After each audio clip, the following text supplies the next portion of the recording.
I love you. Love you too. Finally আজকে Angel Priya আর এই বং মিডিয়ার ভালোবাসার গল্প বলতে আসলাম। হ্যাঁ, আমাদের রিয়েল লাভ স্টোরি বলতে আসলাম। সবাই তোমরা কমেন্ট করো না কবে বিয়ে করবা, সব কিছু আর বলছি। আমাদের সম্পর্ক কি?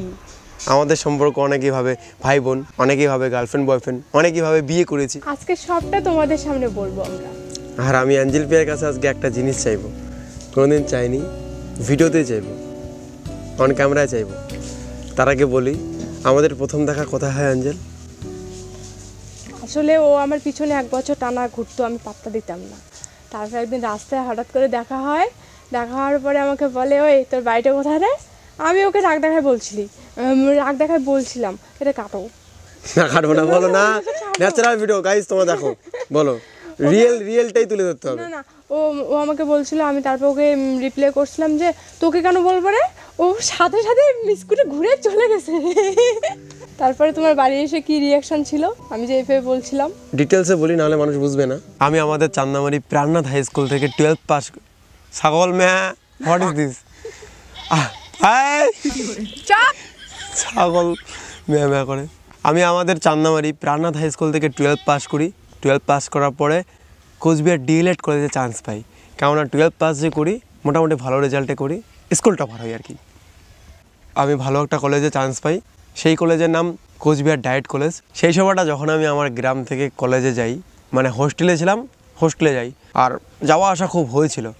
আমার বাড়ির থেকে চিল্কিহাট পার হয়ে কোচবিহার যেতে হতো। কোচবিহার আমাদের টাউন। সো চিল্কিহাটে আমি একটা পরীকে দেখতে পাই, যার নাম অ্যাঞ্জেল প্রিয়া। অবশ্য আর একটা নাম বললে ভুল হবে না, নাগিন। জাস্ট দেখেছিলাম, ভালো লেগেছে। অ্যান্ড দেন তারপরে আর অনেক দিন দেখিনি। সেই রাস্তা দিয়ে রোজ যাতায়াত করি। মাসে যদি 2 বার যাতায়াত করতাম, তখন আমি 4 বার যাতায়াত করি, তাও ওকে দেখিনি। তারপরে একটা লো ডাউন শেয়ার মার্কেট চলে, অত ইচ্ছে থাকে না যে আরেকবার দেখবো মেয়েটারে। হঠাৎ করে আরেকদিন দেখতে পাই, আর সেই সময়টা হচ্ছে আমার ব্রেকআপ হয়। আর ব্রেকআপের পরে কীরকম সিচুয়েশন থাকে সবাই জানো, আলাদা রকম একটা ডিপ্রেশনে চলে যাই। অনেক বন্ধুবান্ধব তখন বুঝিয়েছিল, আর ব্রেকআপের সময়টা ভাই বন্ধু খুব দরকার। সেই অবস্থায় বন্ধুবান্ধব এরকম ছিল, কেউ বিড়ি খেতে বলছে, কেউ বারণ করেছে, কেউ বুঝিয়েছে। তার মধ্যে একটা বন্ধু আমার বেস্ট ফ্রেন্ড ছিল, নাম নতুন করে বলবো না। সেই বন্ধুটার সঙ্গে কন্ট্রোভার্সি একটু হয়েছে। সে আমাকে বোঝায় যে আর একটা রিলেশনে যা। আমি সত্যি বলতে খুব খারাপ পরিস্থিতিতে ছিলাম, তো রিলেশনে কোনোদিন যেতে চাইনি, একদমই চাইনি। আর একে যেহেতু দিয়ে গেছিলাম, দেন এর সঙ্গে হঠাৎ একদিন কথা হয়। কীভাবে কথা হয়, আমি আসতেছিলাম কলেজ থেকে, তখন ও স্কুটি চালাচ্ছিলো, এরকম টাইপের কিছু 3 জন মেয়ে আর কি ছিল। অ্যান্ড দেন আমি ওর ওখানে যাই, গিয়ে ডিরেক্ট বলি যে এই তোর বাড়ি কইরে। কারণ আমি ততদিন পর্যন্ত না ওর নাম জানতাম, না ওর বাড়ি জানতাম, না কোন দেশ থেকে আসছে, না কোন শিয়ালে খাল থেকে বেরিয়েছে, আমি জানতাম না। সত্যি লাপাতা ছিল ওর অ্যাড্রেস, ওর নাম। অ্যান্ড দেন ওই জন্য জিজ্ঞাসা করি, তো ও আমাকে অ্যান্সারটা দেয়, তোকে কেন বল পরে প্রথমে যেটা। আমি তো এইভাবে বলি না, আমি বলছি বলছো তুমি তোমার মতো করে তার বলে নি, তোকে কেন বলবো রে? কেন করে বলছো, কেমন করে বলছো বলো? আমি বলছিলাম তোকে কেন বলবো রে, এইভাবে বলছিলাম। আর তুমি ওইভাবে বলো না, তুমি টেনশন ভাবে কইছো তোকে কেন বলবো রে। তুমি জানো সেই অবস্থায় আমি 80,000 90,000 এত টাকা ইনকাম করতাম। বংমিডিয়া চ্যানেল ছিল না তখন, আমার একটা টেকনিক্যাল চ্যানেল ছিল। সেইখানে আমি ইনকাম করতাম কীভাবে বলো তো, ব্র্যান্ড মার্কেটিং করে। আজকাল দেখবে বিভিন্ন ইউটিউবার বলবে এই ভিডিওটা এই অ্যাপের দ্বারা পাওয়ার্ড বাই এই অ্যাপ, এত ইনকাম করে, এ করো সে করো, বিভিন্ন অ্যাপের প্রমোশন করে না ইউটিউবাররা। তো সেই সব প্রমোশন আমি দিতাম ইউটিউবারদের, সেখান থেকে ভালো একটা ইনকাম আসতো। আর তখন বিশ্বাস করো অনেক মেয়ে পাগল ছিল আমার জন্য। মুখে বলিনি, বাট খেয়েছো দিয়েছো এগুলো খবর নিয়েছে, কিন্তু কারো প্রতি না ফিলিংস দেয়নি আমার। কারো প্রতি নতুন করে আবার মনটা দেওয়ার কোনো ইচ্ছা করেনি, কসম সে, অন গড। আমি ভাবিনি যে আর নেক্সট টাইম রিলেশনে যাবো, এটা স্বাভাবিক হয়। তারপর ওই তোমার কাছে কীভাবে ফেসে গেলাম, ফেসে যাওয়ার ব্যাপারটা বলবো তোমাদের। আমাদের লাভ ম্যারেজ না, ম্যারেজ হয়নি এখনও, আমাদের লাভ না, হাফ লাভ হাফ অ্যারেঞ্জ। আমাদের যদি কোনোদিন বিয়ে হয় না, আমরা ডিরেক্ট বলতে পারবো না যে আমাদের লাভ ম্যারেজ, ডিরেক্ট বলতে পারবো না আমাদের অ্যারেঞ্জ ম্যারেজ, ওই 50-50, ঠিক তো? বলবো সেই অবস্থা যখন ডিপ্রেশনে চলে যাই, মা বাবা সবাই আমার ব্যাপারটা জানে, আমি সব ওপেনলি বলি। তো সেই অবস্থায় বাড়ির থেকে আমাকে বিয়ে দিতে চেয়েছিল, কেননা তার কয়েকটা দিন আগে কিন্তু, মানে কয়েক মাস আগে আমার দাদা মারা যায়, নতুন করে বলবো না। আর আমাকে নিয়ে তখন ভয়, একটা ছেলে, বড় ছেলেটা মারা গেল আমার দাদা, অ্যান্ড এখন এ যদি ব্রেকআপ হওয়ার পরে এরকম মেয়ের টেনশনে বা এরকম বাজে নেশায় পড়ে নষ্ট হয়ে যায়, কি হবে, একে বিয়ে দিই। সাধারণত কোনো ছেলে একটু ডিপ্রেশনে থাকলেই গ্রামে ভাবে কি ও মনে হয় বিয়ে চায়। আদৌ আমি বিয়ে চাইতাম না, আজও চাই না, কিন্তু আমি ডিপ্রেশনে ছিলাম। সেই অবস্থায় আমার বন্ধু, বেস্ট ফ্রেন্ড, সে বোঝায়, আমার প্রসন্দা সে আমাকে বোঝায়, দু একজন আরও বাইরের বন্ধু তারা বোঝায়। আর এরপরে এর সাথে যখন কথা হয়, একদিন এর বাইরের লোক দেখে ফেলে বাজারে আমরা কথা বলে। প্রথম দিন আমরা জাস্ট কথা বলেছিলাম, আমাদের মধ্যে কোনো ভালোবাসা ছিল না, জাস্ট একটা ফ্রেন্ডশিপ ছিল। বাট ওর বাইরের লোক যখন দেখে, ওর বাইরের লোক দেখার পরে রাত্রিবেলা আমরা দেখা করে চলে যাই, রাত্রিবেলা ওকে মারধর করে, প্রচুর পরিমাণে মারধর করে। ও আমাকে ফোন করে বলে আমাকে মারধর করতেছে, আমাকে বাঁচাও, কী করব কী না করব এরকম। আর সত্যি আমি ইমোশন আর ইনোসেন্ট ছেলে, তো কী করব আমি। আর সেই মুহূর্তে আমি পুরো পিওর সিঙ্গেল ছিলাম, আর অটোমেটিক ওকে ভালো ভেবেছিলাম। সো সঙ্গে সঙ্গে আমি বাড়িতে ফোন করে বলছি নেক্সট ডে বাইরের লোক গিয়ে দেখতে একে। বাইরের লোক গিয়ে, কেননা এদিকে আবার বাইরের লোক ভাবে আমি বিয়ে করিনি, এরকম একটা ব্যাপার ছিল, কেননা আমি ডিপ্রেশনে ছিলাম। বাইরের লোক ডাইরেক্ট ওর বাড়িতে গিয়েছে, অ্যান্ড যাওয়ার পরের দিন নেক্সট দিন, আর সেদিন রাত্রিবেলা অনেক কিছু করে বোঝানো হয়েছে। নেক্সট দিন বাইরের লোক যায়, যাওয়ার পরে প্রথম অবস্থায় একটু সবারই অত সহজে, ছেলের বউ মানে অনেক কন্ট্রোভার্সি, কেউ পছন্দ করেছে কেউ করেনি। যেহেতু সেই অবস্থায় অবশ্য আমার একটা সম্মান ছিল, ভালো একটা ইনকাম করতাম, ভাই ভালো লেভেলের একটা মেয়ে পেতাম, কিন্তু তার থেকে 10 গুণ লেভেলের মেয়ে বর্তমানে পেয়েছি একে। কিন্তু সেই অবস্থায় আর কি ও একটু দুর্বল ছিল, তো কেউ পছন্দ করেছিল কেউ করেনি। কিন্তু তারপরেও আমি, যেহেতু ও কান্নাকাটি করতেছিল, ওর ভালোর জন্য আমি ওকে অ্যাকসেপ্ট করে নিই, বাড়িতে বোঝাই, যাও কথা দিয়ে দাও, এই মেয়েটাকেই বিয়ে করব। এখন তোমরা বিবেচনা করো আমাদের লাভ ম্যারেজ না অ্যারেঞ্জ ম্যারেজ। এরকম যখন বাড়িতে কথা হয়ে যায় তখন ফেঁসে যাই। এখন আমি কি করি, তখন 2 দিন পরে বন্ধুরা বলে ভাই তুই আরও ভালো মেয়ে পাবি। এমন বন্ধু আমাকে অপমান করেছে, এমনকি আমার এক্স বলেছে কুত্তার সঙ্গে কুত্তাকেই মানায়, বাঘের সঙ্গে বাঘিনীকেই মানায়, মানে ও নিজেকে বাঘিনী মনে করেছে। আর আজকে বলি আমি নয়, কী বলবো কতো, আজকে আমি বলি পৃথিবীর সবথেকে বড় বাঘিনী, সবথেকে পাওয়ারফুল বাঘিনী আমার কাছে আছে, এটা আমি মনে করি। না আমি ওর খারাপ চাই, না ওকে পাল্টা কোনো জবাব দেবো, বাস এটুকুই বলে ও কুকুর না, ও আমার বাঘিনী, ও কুকুর না, ও আমার বাঘিনী। ও আসার পরে আমি সেই 90,000 থেকে 9 লাখে ইনকামে পৌঁছেছি, তার থেকেও বেশি। সে আমাকে বলেছিল যে অ্যাটলিস্ট মাসে 10-12 হাজার টাকা ইনকাম কর। বিশ্বাস কর, এমনও সপ্তাহ গিয়েছে 1 সপ্তাহে 12 লাখ টাকা ইনকাম করেছি আমি, আর আগামীতে 12 কোটি টাকা ইনকাম করবো। It's my challenge. প্রত্যেকটা ছেলেকে বলবো ভাই এরকম নিজের মধ্যে দম রাখবে, আর এক্স হোক হেটার্স হোক সবাইকে পাল্টা জবাব দেবে। সেদিন সে নর্মাল মেয়ে ছিল বলে আজকেও নর্মাল মেয়ে হবে বা ভবিষ্যতেও নর্মাল মেয়ে থাকবে, এটা তো না। আজকে আমি নর্মাল, আজকে সময় আমার নেই, আজকে সময় তোমার। বাট সময় এমন একটা জিনিস ভাই, সময় কোন দিন কোথায় কাকে নিয়ে যাবে কেউ বলতে পারবে না, কেউ বলতে পারবে না। আর সময়কে বানাতে গেলে তোমাকে কাজ করতে হবে। সময় অটোমেটিক পরিবর্তন হয় না, সময়কে পরিবর্তন করে নিতে হয়।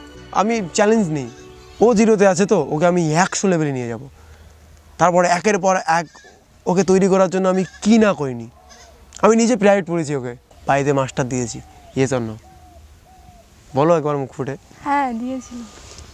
আমি প্রথম অবস্থায় তোমাকে পড়াশোনা শেখানোর জন্য কত চেষ্টা করেছি বলো। অনেক চেষ্টা করেছিল, কিন্তু নিজের আমার নোট দ্বারা দিয়েছি, হয়নি। নিজে বই কিনে দিয়েছি, নিজে 1000বার বুঝিয়েছি ভালো একটা স্টুডেন্ট হোক। আর আমি সবাইকে বলবো প্রথম অবস্থায় তোমরা একবার পড়াশোনার দিক দিয়ে ফোকাস করবে। বাট যখন পড়াশোনা মাথায় ঢুকবে না, নো চাপ। পড়াশোনা ছাড়াও ধামাল করা যায়। পড়াশোনা দিয়ে বুদ্ধি দিয়ে আজকে সুন্দর বিষয়ে গুগলের সিও হয়েছে, অনেক বড় বড় ইন্ডাস্ট্রি লেভেলের ধনী ব্যক্তি হয়েছে, কিন্তু পড়াশোনা ছাড়াও কিন্তু ইতিহাস রচনা করেছে অনেকেই। চাপ নেই, ইতিহাস রচনা করতে হবে, সেটা পড়াশোনা করে হোক আর না করে হোক। ও পড়াশোনা ওর মাথায় ঢোকেনি। তারপরে আমি ওকে মেকআপ আর্টিস্টের জন্য ওকে বলি শেখো, সেখানেও আমি নিজের পকেট থেকে বলেছি করো, সেটাও ঢোকেনি। হার মানিনি, করিনি পারিনি হবে না হয়নি এইসব না আমার পছন্দ না।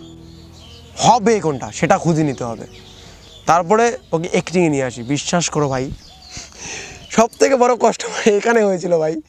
ওকে যদি যেদিন আমি প্রথম বলি ভিডিও বানাতে, ও বানাতে চাইলেও বানাবে না। আমি ওকে কান্না করে করে করে করে করে করে করে করে করে করে করে বুঝিয়েছি। ওর ফার্স্ট ভিডিও কী ছিল জানো? এটা अच्छा जो बोलोगे वो करूंगी দার্জিলিংয়ে बाबा। করেছি। ওর ফার্স্ট ভিডিও আমি দার্জিলিংয়ে শ্যুট করেছি, অ্যান্ড সেদিন আমি 3-4 ঘন্টা কেঁদেছি, তারপরে এই শ্যুটটা করেছি। আমি এত পরিমাণ কেঁদেছি ওকে বোঝানোর জন্য। প্রথম অবস্থায় ও একদমই ভিডিওতে আসতে চাইতো না, কেননা অনেকে সাধারণ মেয়ে ছিল, তো সাদাসিধে মেয়ে ছিল। একটা ছেলের সাথে ভিডিও বানাবি, অনেক বাজে কথা। এমনকি ওর বাড়ির পাশে একটা ব্রিজের ওখানে ভিডিও বানাইতাম, কিছু লোক আমাদের ধরে বলেছিল, কিরে যখন আমি ফেমাস ছিলাম না কী করছি এখানে মেয়ে ছেলেরা, ওরা ভাবছে চুদুর বুদুর করতেছি আমরা। সিরিয়াস কথা। কিন্তু আমরা যে কাজের জন্য করতেছিলাম, শুটিং কাজের জন্য আমরা ওখানে আছি, সেটা ভাবিনি। ওর সঙ্গে নেক্সট টাইম আমার না রোমান্টিক কোনো ব্যাপার ছিল, না রোমান্সের কোনো ব্যাপার ছিল, শুধু ছিল ওকে আমি আমার মতো করে তুলবো, ওকে আমি বাঘিনী করব। ওকে কুত্তা বলেছে তো আমি ওকে বাঘিনী বানিয়ে ছাড়ব। সেই টার্গেট রেখে আমি ওকে একের পর এক বুঝিয়ে বুঝিয়ে বুঝিয়ে আজকে 8 লাখ ফলোয়ারের একটা মেয়ে তৈরি করেছি। আজকে যেদিকে যায় হাজারো ছেলে মেয়ে মানুষ পাগল। এমএলএ যেই চেয়ারে সিট পায় সেই চেয়ারে এও সিট পায়। বড় বড় সম্মানীয় ব্যক্তি যাদের অটোগ্রাফ নেয় মানুষ, যাতে দেখার জন্য মানুষ পাগল হয়ে থাকে, সেম একেও দেখার জন্য হাজারো মানুষ পাগল হয়ে থাকে। গর্ব করে বলছি না, সবাই জাস্ট মোটিভেট হও যে কী থেকে কী হতে পারে। সেটা করতে গেলে জেদ আর কর্ম খুব দরকার। অনেক বাধা আসবে, পারবে না, চাপ নেই, হবে। এও তো পাইনি, একদমই পাইনি, আমিও পাইনি, একদমই পাইনি। আমারটা পরে বলি, বাট বানিয়েছি। অ্যান্ড দেন আজকে কি হয়েছে সেটা তোমরাই দেখো। আজকে মন খুলে বলতে ইচ্ছা করে আই লাভ ইউ অ্যাঞ্জেল প্রিয়া। আজকে মন খুলে বলতে ইচ্ছা করে প্রাউড অফ ইউ অ্যাঞ্জেল প্রিয়া। আজকে মন খুলে বলতে ইচ্ছা করে ভগবান তুমি সত্যি এরকম একটা মেয়ে দিয়েছো, এর থেকে বেশি কিচ্ছু চাওয়ার নেই। আর আমাকেও এরকম একটা ছেলে দিয়েছে আমার লাইফে, এর থেকে আমার কাছে আমার আর কিছু চাওয়ার নেই। আমরা হাসি পাই সেই সব থোবরা দেখতে, যারা বলেছিল আমরা নাকি কুত্তা, কুত্তার সঙ্গে কুত্তাকে মানায়।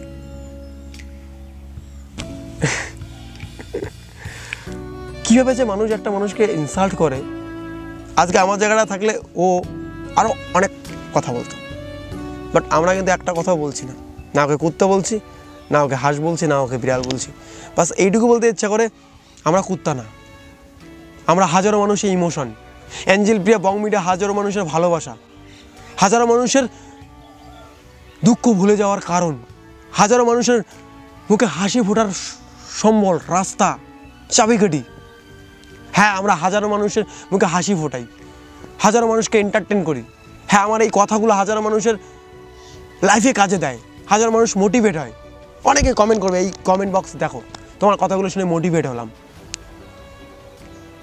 এক একটা করে মানুষের ভালোবাসা পাওয়া না যাত্রার কথা না, সেটা আমরা পেরেছি, আমাদের মতো অনেক ইউটিউবাররা পেরেছে, অনেক লুজার মানুষরা পেরেছে। কে কখন পারবে কি করতে কেউ বলতে পারে না। কিন্তু প্লিজ, ওর সময় খারাপ চলছে বলে ওকে এভাবে ডিরেক্ট ইনসাল্ট করো না, কুত্তা বলো না, পাগল বলো না। পাগলরাই কিন্তু দুনিয়ায় ধামাল কিছু করে।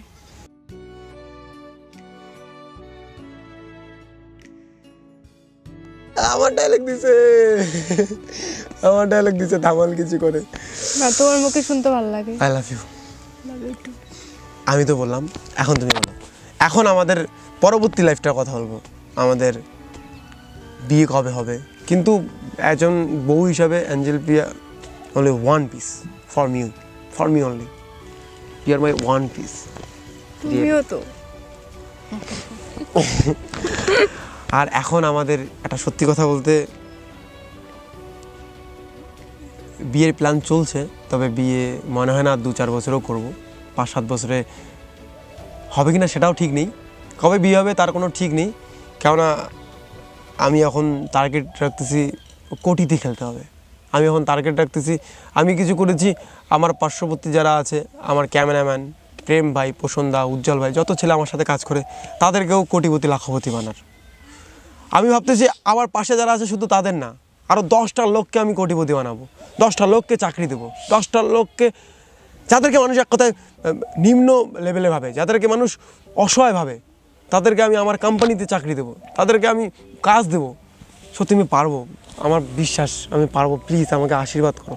আমি আমি আমি আমি 100, 200, 1000, 10,000 ছেলেকে আমি চাকরি দিতে চাই। আমি পারবো, প্লিজ আমি পারবো, কেন পারবো না?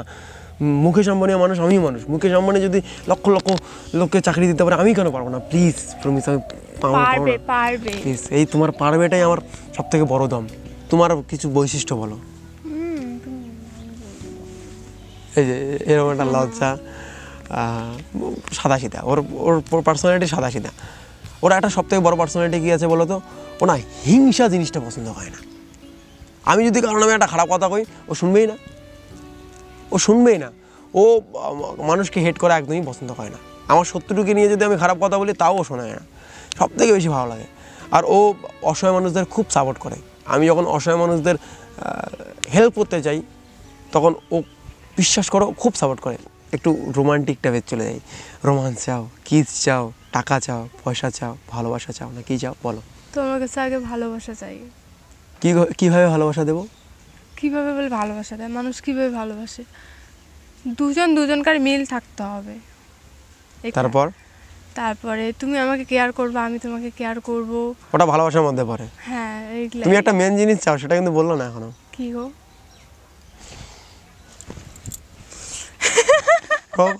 ফটো? না, আমি আমার ভালোবাসার মানুষটার সাথে আমি সবসময় ফটো উঠতে চাই, কিন্তু এই মানুষটা আমার সাথে বেশি ফটো ওঠে না, কারণ ব্যস্ত লজ্জা লাগে। আর লজ্জা লাগে না, লজ্জার কি আছে? কিস করলাম, হ্যাঁ, সোলোমো আর কি করবে আমি জানি।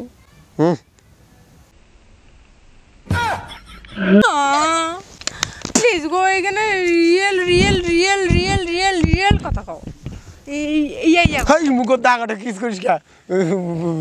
শাল আছে মুখত। আমি একটা অ্যাঞ্জেল পিয়াকে নিয়ে শায়রি বলতে চাই। বলো। স্বপ্ন ছিল আমার অ্যাঞ্জেল পিয়া আর আমার ভালোবাসার কথা ব্রুস খলিফার ছাদে ফুলের ডেকোরেশন করে বলবো।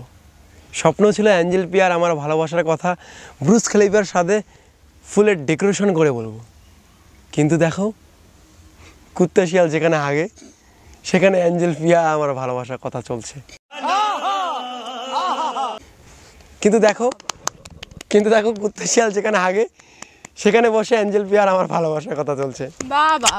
সো আমাদের কমেডিয়ান ক্যারেক্টার আমার ছাড়বো না, কারণ আমাদের দুঃখ কষ্ট যাই হোক না কেন আমরা হাসবো। আমরা হাসলে তোমাদেরকে হাসাতে পারবো, 10টা লোককে হাসাতে পারবো। জীবনে এমন কিছু করবো, ধামাল কিছু করবো। আর অ্যাঞ্জেল পিয়া, তোমাকে আমি কোনোদিন ধোকা দেবো না। I love you so much, দিল সে। টাটা।